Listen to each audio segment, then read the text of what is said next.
Direction అంతా బాగుంది. అంటే మీకు ఏం నచ్చింది మేడం మూవీలో? రామ్ చరణ్ యాక్టింగ్ చాలా బాగుంది. అంటే చాలా మంది ఏమంటున్నారు అంటే ల్యాగ్ ఉంది మూవీ అన్నట్టుగా అలా మాట్లాడుతున్నారు. ఏం లేదు, బాగుంది, చాలా బాగుంది. అంటే బుచ్చిబాబు గారిది రిమార్క్ ఏమన్నా కనపడింది? అలా ఏం లేదు, ఉప్పెన తీసిన మూవీ డైరెక్టర్ లా లేడు, ఓకే. చాలా బాగుంది. తన స్కోప్ ఏమంత లేదు, నార్మల్ గానే ఉంది. చెప్పండి మేడం, ఎలా అనిపించింది అది ఓవరాల్? బాగుంది. అంటే ఓవరాల్ రేటింగ్ 4.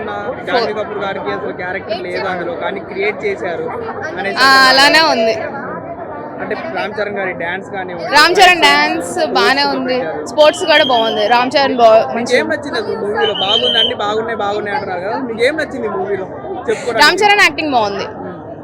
ఇంకా జగపతి బాబు గారి క్యారెక్టర్ కానివ్వండి, శివకుమార్ గారి అందరిది మంచిగానే ఉంది.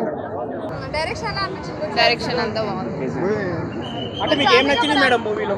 రామ్ చరణ్ యాక్టింగ్ చాలా బాగుంది. అంటే చాలా మంది ఏమంటున్నారు అంటే ల్యాగ్ ఉంది మూవీ అన్నట్టుగా అలా మాట్లాడుతున్నారు. ఏం లేదు, బాగుంది, చాలా బాగుంది. అంటే బుచ్చిబాబు గారిది రిమార్క్ ఏమన్నా కనపడింది? అలా ఏం లేదు, ఉప్పెన తీసిన మూవీ డైరెక్టర్ లా లేడు, ఓకే. చాలా బాగుంది. తన స్కోప్ ఏమంత లేదు, నార్మల్ గానే ఉంది. చెప్పండి మేడం, ఎలా అనిపించింది అది ఓవరాల్? బాగుంది. అంటే ఓవరాల్ రేటింగ్ 4. జాన్వీ కపూర్ గారికి అసలు క్యారెక్టర్ లేదు అందులో, కానీ క్రియేట్ చేశారు అనేసి అలానే ఉంది. అంటే రామ్ చరణ్ గారి డాన్స్ కానీ రామ్ చరణ్ డాన్స్ బానే ఉంది, స్పోర్ట్స్ కూడా బాగుంది. రామ్ చరణ్ మీకు ఏం నచ్చింది అసలు మూవీలో? బాగుంది అన్ని బాగున్నాయి అంటున్నారు కదా, మీకు ఏం నచ్చింది మూవీలో చెప్పుకోవడానికి? రామ్ చరణ్ యాక్టింగ్ బాగుంది. ఇంకా జగపతి బాబు గారి క్యారెక్టర్ కానివ్వండి, శివకుమార్ గారి అందరిది మంచిగానే ఉంది.